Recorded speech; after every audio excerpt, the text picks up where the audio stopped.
നീയാണല്ലോടാ ഗുണ്ടസോമൻ? ആണെങ്കിൽ നീയാണല്ലോടാ എൻ്റെ ഭാര്യയുടെ പോക്കറ്റ് അടിച്ചത്? ഞാൻ പോക്കറ്റ് അടിക്കാറില്ല. എന്നാ എനിക്ക് തയ്ക്കാറില്ല. ഹോ വെരി ഫണ്ണി. പേഴ്സ് എടുക്കടാ. നിനക്കെന്നെ ശരിക്കും അറിയത്തില്ല. മാധവൻ നായർ ആരാ നിനക്കറിയാവടാ? ഇല്ല. എൻ്റെ അച്ഛനാ, പുള്ളി വലിയ ഗുണ്ടയായിരുന്നു. നിനക്ക് ഞാൻ ആരാന്നറിയാവടാ? മാധവൻ നായരുടെ മോൻ.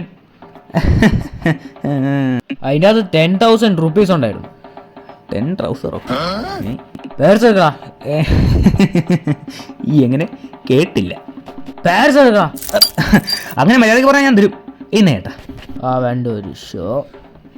ഇതിപ്പോ ഈ കൊച്ചൻ വന്ന് എന്നെ കൊച്ചാക്കിയ പോലെ ഉണ്ടല്ലോ. ധൈര്യം കൊണ്ടാ നിക്കടാ, ഇങ്ങോട്ട് വാടാ. ശരിക്കും വരുവാണല്ലോ. എന്താടാ ഇവിടെ ഷോ ഇറക്കിയിട്ട് അങ്ങനെ അങ്ങ് പോവാന്ന് ഓർത്തോ? ഓർത്തെങ്കിൽ നിന്നെ പോലെ കുറേ എണ്ണത്തിനെ ഞാൻ കണ്ടിട്ടുമുണ്ട്. അവന്മാരുടെ എല്ലാം കയ്യിൽ നിന്ന് അടി മേടിച്ച് നീ പോയിട്ടുമുണ്ട്. പോടേക്ക. കറക്റ്റായിട്ട് പറഞ്ഞല്ലോ. ഒരു പഞ്ച് ഡയലോഗ് അടിച്ചാലോ. എന്നെ അങ്ങനെ തളർത്താൻ നീ നോക്കാൻ പോയാ?